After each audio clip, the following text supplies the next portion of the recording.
Madame, Monsieur, bonsoir et merci de nous rejoindre sur la première. Tout de suite, les titres de votre journal.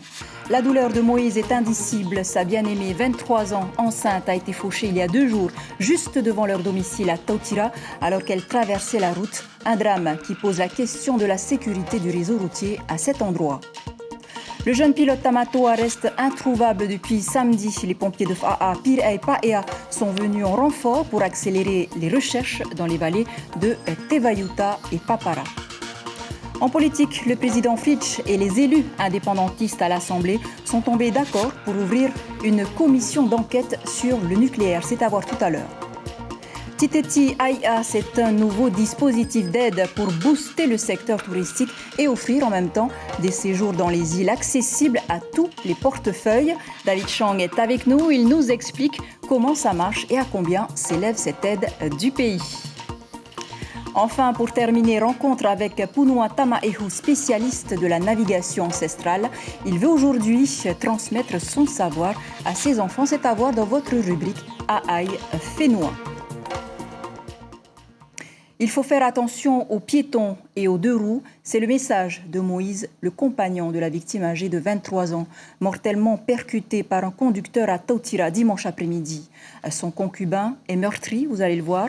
Il demande humblement à sa commune de mettre en place des ralentisseurs pour éviter d'autres drames. Le témoignage poignant recueilli par Nicolas Suir et Hiro Terurutua. C'est un homme ravagé qui a perdu sa compagne de 23 ans, enceinte de leur premier enfant.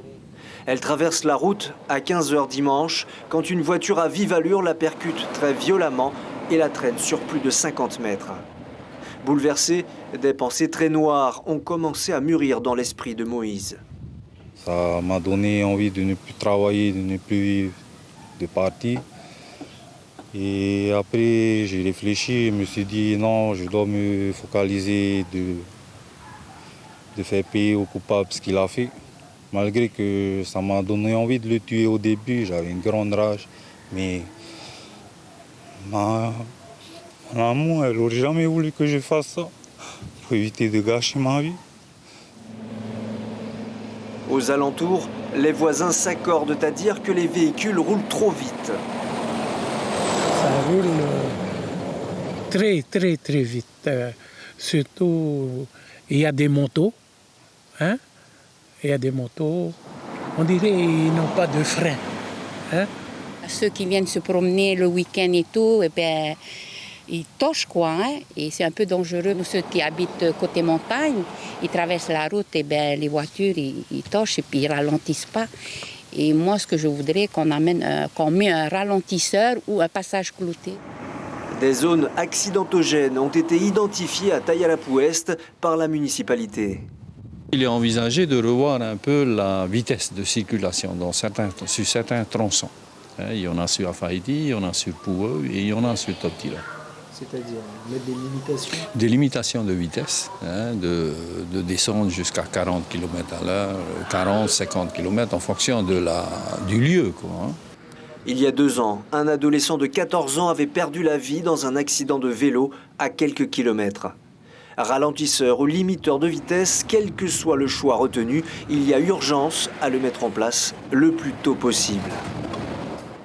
Le chauffeur a été interpellé hier seulement par la gendarmerie grâce au signalement du passager qui était avec lui. Une enquête judiciaire a été ouverte et il risque jusqu'à 7 ans de prison pour homicide involontaire avec circonstances aggravantes et une amende de 12 millions de francs.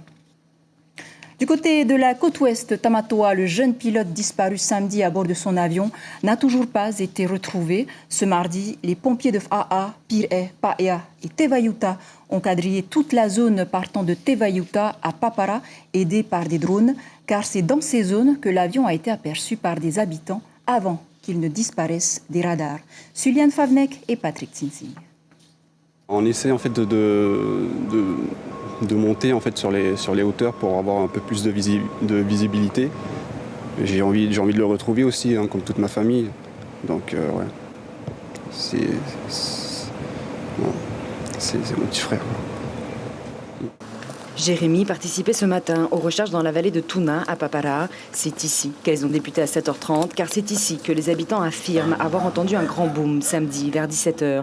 Pompiers de Papara et Paya ont survolé la zone en drone, mais n'ont rien trouvé. Les recherches se sont donc poursuivies dans la vallée de Haumawa pour sillonner les hauts. Des gens qui nous ont appelés, qui nous ont dit que ils sont passés par là hier, ils ont vu des contreplaqués, des choses comme ça. Alors le fait qu'on est monté, c'est pour vraiment voir si ce qu'ils disent était vrai. Et alors du coup, quel est... Non, on n'a rien vu. On est parti jusqu'à la pointe de la montagne. On n'a rien vu. Après plus de 2 heures de recherche, les équipes sont donc reparties, là aussi bredouille malheureusement. Aujourd'hui, la grande difficulté des secours est de répondre à toutes les informations transmises par les témoins. Ils vont remonter avec le drone pour faire une reconnaissance, reçu. Ok, reçu. À chaque fois, on reçoit beaucoup d'informations des personnes qui appellent la famille, qui disent en fait ils ont vu là. Voilà. Du coup, on n'est plus tellement concentré sur un secteur bien défini, bien recherché en fait, par rapport à nos recherches. Aucune information n'est laissée de côté? Non, aucune information n'est laissée de côté. Aux alentours de midi, les pompiers et les bénévoles ont continué à balayer les vallées vers Mateya jusqu'à la presqu'île où l'avion aurait été aperçu. Du niveau de Faourei, et donc toujours rien. Et on a attaqué vers du côté de Veirara. De Veirara, nous n'avons toujours rien du tout. Et donc aujourd'hui, le moyen matériel a été dérouté sur Taravon, à la pointe sur les hauteurs du plateau de Pounoui, pour qu'ils puissent intervenir sur la zone de Tahiti Nui à hauteur du PK0 de Taravon. Stoppés en milieu d'après-midi, les recherches se concentreront demain sur le chemin de retour de l'avion entre Paya et Faa, avec des équipes principalement déployées en mer. Cette autre intervention, pour le moins inhabituelle ce matin à Papeete, 7h30, les pompiers ont été appelés par le SAMU pour évacuer un malade de 90 ans au Taoné. La tâche n'a pas été facile. Son appartement se situait au premier étage d'un immeuble avenue Paul Gauguin. Une manœuvre délicate qui a nécessité la fermeture de la rue, comme vous pouvez le voir. Il a fallu déployer l'échelle pour sortir le malade de son appartement, comme nous l'explique le chef de gare des pompiers de Papeete au micro de Vito Tapo. On a eu un appel du SAMU, il fallait transporter ce malade au CHT. Donc le système qu'on doit employer, c'est que le fait qu'il ne pouvait pas descendre de l'escalier parce qu'il est trop en raid. Donc il a fallu faire un dégagement aérien à l'aide de camion-échelle. Voilà une opération rarissime. Politique à présent est cette phrase « L'État a un devoir de vérité et de justice vis-à-vis des Polynésiens ».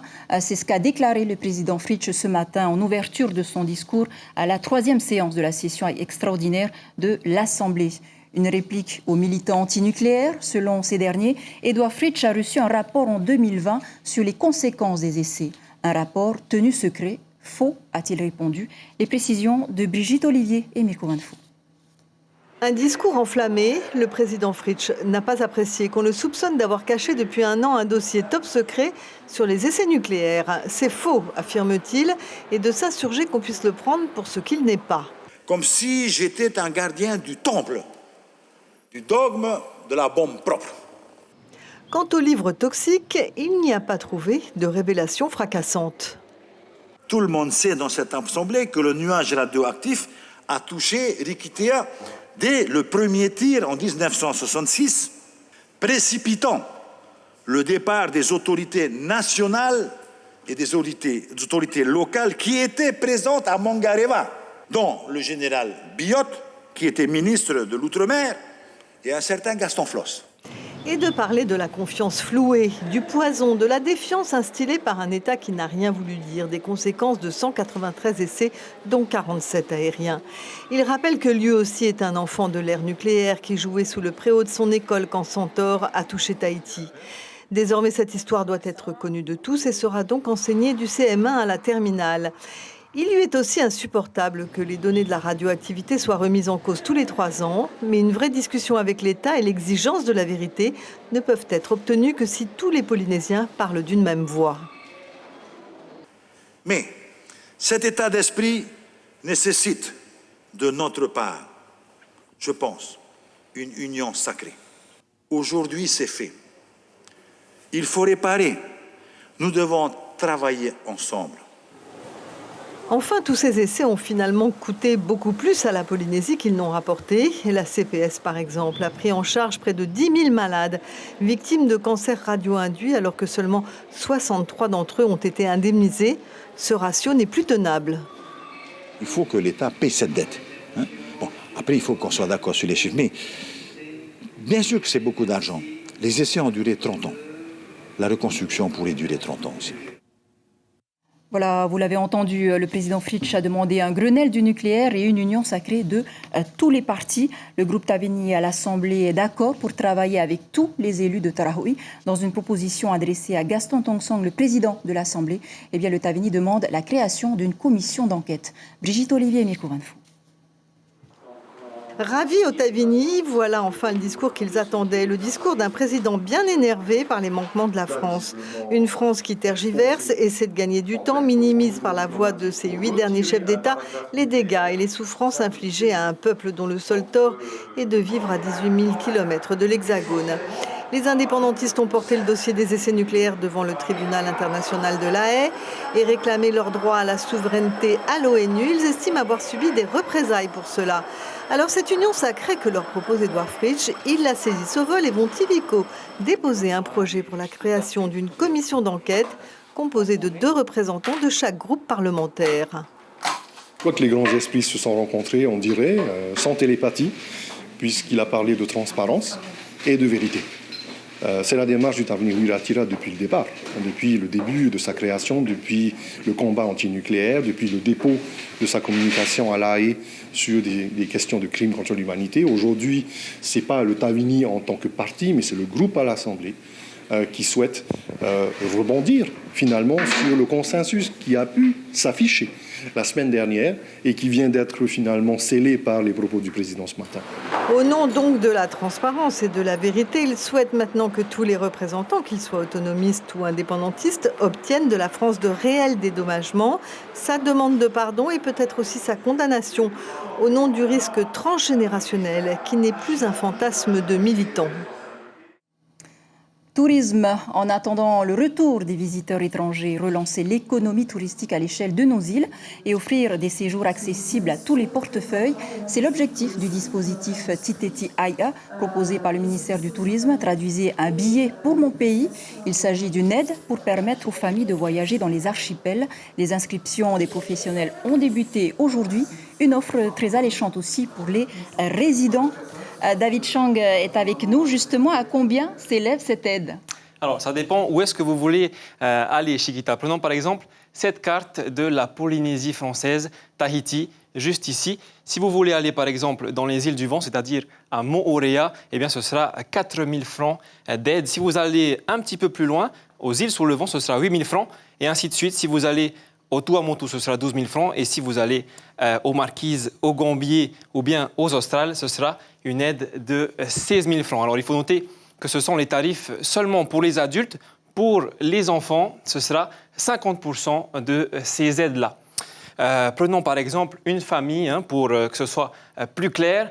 Une famille lambda, par exemple, la famille Teiva-Darouzès, 4 membres. Le papa qui va bénéficier d'une aide s'ils vont à Fatuhiva de 16 000 francs. La maman également qui va bénéficier de 16 000 francs. Et les enfants, moitié prix, qui vont bénéficier de 8 000 francs chacun. Ça fait 48 000 francs d'aide au total. Alors, il faut savoir que ce dispositif est réservé uniquement pour les résidents. Ça veut dire qu'on va vous demander de justifier de votre résidence en Polynésie française.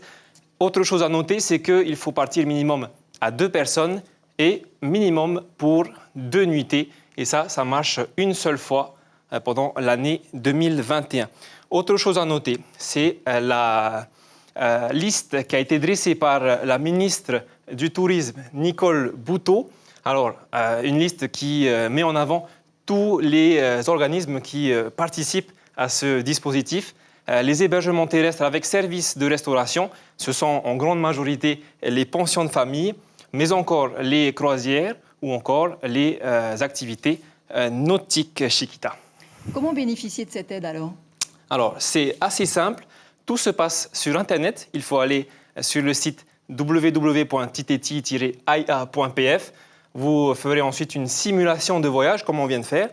Il faudra signer une convention d'engagement et justifier de votre résidence, comme je vous l'ai dit, avec une pièce d'identité. Une fois que c'est validé, vous aurez votre portefeuille numérique qui sera crédité. Et en fonction des activités que vous allez faire, eh bien, ce portefeuille va se vider petit à petit.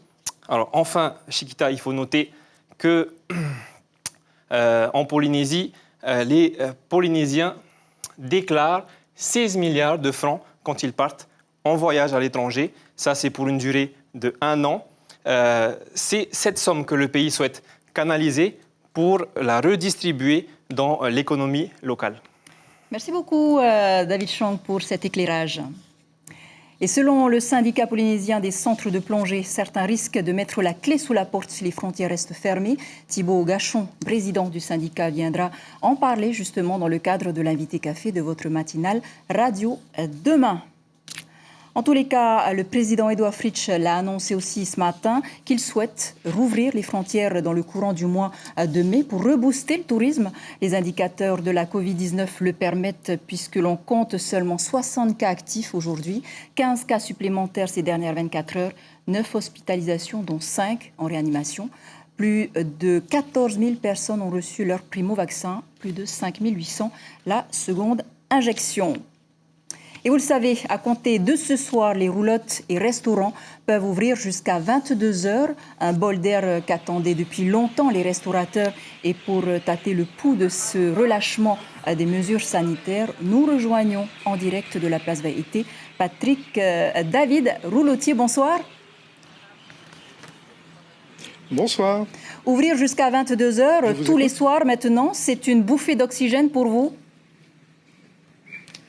Ah oui, tout à fait, on l'attendait depuis longtemps.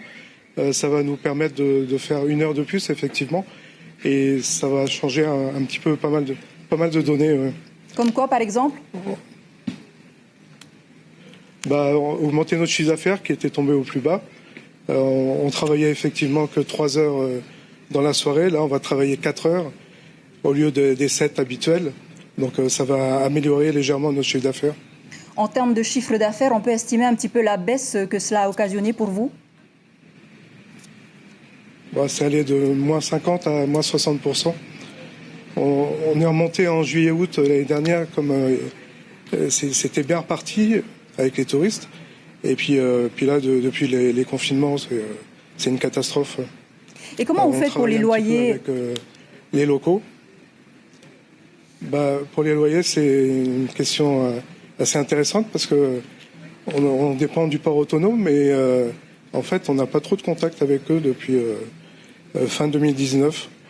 Et on attend d'avoir une convention qu'on n'a jamais eue. Et que dit cette convention? Justement, on l'a jamais eue, donc je ne peux pas vous dire ce qu'elle dit. Mais vous continuez à payer les loyers ou ça s'est arrêté justement avec la Covid? On attend de trouver une solution parce que il y a des bruits qui courent que pendant le confinement, enfin pas le confinement, pendant l'arrêt de 2 mois, il semblerait qu'on n'ait pas les loyers à payer, mais pour l'instant on reste dans l'expectative. Et il y a certains roulotiers qui ont essayé de savoir, mais c'est un peu compliqué pour l'instant. Alors brièvement, comment ça se passe ce soir? Est-ce que vous avez du monde? Comment ça se passe ce soir brièvement? Est-ce que vous avez du monde? Ce soir, c'est très calme. Le mardi, c'est très calme en général. On commence à travailler un petit peu le vendredi, samedi, dimanche. Et là, on espère qu'avec le couvre-feu à 22h, on va toucher un peu plus de monde. Les gens seront moins pressés et moins stressés. Merci beaucoup, Patrick David, d'avoir répondu à nos questions. Je vous en prie, oui. Maruru. Pour clore ce journal, comme promis, rencontre avec Punua Tamaehu, une figure de Rangiroa. L'homme a su préserver la connaissance ancestrale de la navigation à voile. Souvenez-vous, il a réalisé la traversée de Tahiti vers la Chine à bord du Tahiti Nui Freedom, uniquement guidé par les étoiles. Une connaissance qu'il souhaite transmettre aujourd'hui à ses enfants, Stéphane Ratino et Hubert Liao.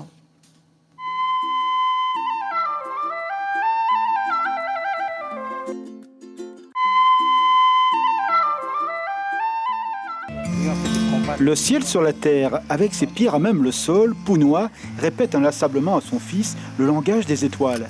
Pareil aux enfants de jadis, où leur jeune chant répétait de mémoire les routes marines, nord-sud, toutes les constellations. Ici au nord, on l'a nommé le Tafa. Le Tafa, ce qui représente en fait le mât. C'est le mât de la pirogue, c'est toujours à l'arbre. Puis on part vers le sud qui est là. On appelle le Mahina. On va dire le Mahina, c'est le Reimouri, c'est la queue du poisson. Un langage de l'univers comme une offrande à qui écoute la parole sous le compas du sage. Parce qu'ici, sur le moutou familial, il y a un mana. Cet héritage se dispense de tout testament. Les racines du ciel valent ancrage dans cette terre des aïeux, une sorte d'Ithaque en plein Pacifique. Je suis né ici, c'est l'île de mon père et de son père avant lui. Pour moi, c'est quelque chose. Et tu as envie d'y rester, de fonder une famille sur cette terre, la terre de tes grands-parents? C'est mon souhait, c'est mon but en fait, de rester ici et de vivre ici. Les Tuamotu, comme je dis souvent, il faut aimer cette vie-là. Il y en a qui peuvent s'adapter et d'autres qui sont un peu plus difficiles. Mais moi, ouais, c'est ici ma vie. Pounoua a les cheveux longs et les idées claires, cette part de lumière qui éclaire son visage, pareil au doux soleil descendant, qui préfigure les étoiles, aidant les navigants. Ici, sur le pépé du Moutou, les hommes de mer sont venus rendre hommage à leurs frères, des dons sur le sable. Pounoua a navigué et vécu. Capitaine, oserait-on dire, père de famille en tonton, le navigateur se fait passeur. J'ai envie de partager un peu ce que moi je connais vis-à-vis d'autres personnes. Je ne sais pas comment il faut dire ça, mais moi j'aime beaucoup faire le partage du petit savoir que j'ai. Hein. Le petit savoir parce qu'il y a encore des choses qu'on pourra transmettre à notre jeune maintenant. Et tu penses que ta fille et ton fils vont continuer à être ses passeurs? En tous les cas, c'est ton souhait? Ah mais chaque parent aime bien donner ou apprendre à ses enfants ce qu'il fallait faire aussi et aimer aussi la culture. Le lagon est ici un ciel renversé, un miroir de nos silencieuses vérités. Ce bout de chemin que l'on ne saurait faire sans l'histoire d'un peuple, sa mémoire et ses liens faits ou déchirés. Pounoua a 5 enfants, imprégnés de culture. Ils sont à Rangui. Laetitia navigue aussi, la logique d'une enfance insulaire. Son destin s'écrit dans la transparence de ses eaux, une évidence lorsque l'on est sur le Moutou de Pounoua. On est 4 filles, un garçon. Alors du coup, je te laisse imaginer. Pour nous, en tant que filles, il n'y a pas de... Comment on dit? Il n'y a pas de différence. Il t'a donné l'amour du pays, de la culture du peuple aussi, ouais. de ce peuple-là. Ouais. Ouais. Et donc je suis fière. Tu te sens vraiment ici, quoi. Je préfère être ici que dans le village. Ici, tu viens, tu te poses sur la table avec ta tasse de café, tôt le matin, tu smiles. Tu as le sourire, tu as la pêche, et ça toute la journée. Le temps passe, et peut-être plus que jamais, la mémoire ose s'écrire au futur. À l'égal des charpentes marines, il est une patine de l'âme. Elle invite dans l'âge à regarder encore plus le ciel et ses étoiles, et à entendre dans les voix jeunes ce chant du monde, le même qu'à nos 20 ans. Tu te sens contemplatif? Tu aimes regarder le ciel, la mer, etc. C'est tous les jours. Tous les jours, j'admire ça. Et des fois, la nuit, je suis tout le temps avec des personnages aussi, ou bien avec les touristes de la pension. On fait un petit briefing pour montrer un peu la constellation, expliquer un peu. Hein. Si c'est moi, des fois, c'est mon fils qui le fait. Moi, je préfère pousser mon fils avec ces gens-là, expliquer et tout. Tu es devenu un homme plus sage? Non, jamais je vais dire sage, parce que je suis singe et sage aussi. Tu vois? Il ne faut jamais dire un sage, ça, c'est des menteurs. Si je dis je suis singe, oui, je suis singe. Et je peux être sage aussi. Pounoua, ou la mémoire des étoiles. Sur cette pierre, tu bâtiras ta sagesse d'homme. Le lagon vert est donc un fils d'espérance. De bien bien sage-parole de Pounoua. C'est la fin de cette édition dont je vous rappelle l'information principale. Il faut faire attention aux piétons et aux deux roues. C'est le message de Moïse, le mari de la jeune femme âgée de 23 ans mortellement percutée à Totira dimanche après-midi. La douleur de son compagnon est indicible. Quant au chauffard interpellé hier sur dénonciation, il encourt 7 ans de prison et 12 millions d'amende pour homicide involontaire avec circonstances aggravantes. À la une de vos quotidiens, la dépêche titre nucléaire, deux visions d'un même combat. Et puis sachez que votre série Tahiti PK0 revient ce soir pour une nouvelle saison inédite. Le capitaine Félix Kléber, assisté de son adjointe Orama, devra mener l'enquête pour tenter d'élucider un nouveau meurtre. Ce sera tous les mardis à 19h25. Voilà, c'était l'essentiel de l'actualité. Merci de nous rester fidèles. 5 heures, vos infos radio. Restez avec nous. À suivre donc votre série PK0. 2 épisodes de votre série SWAT. Belle nuit sur la première. À demain.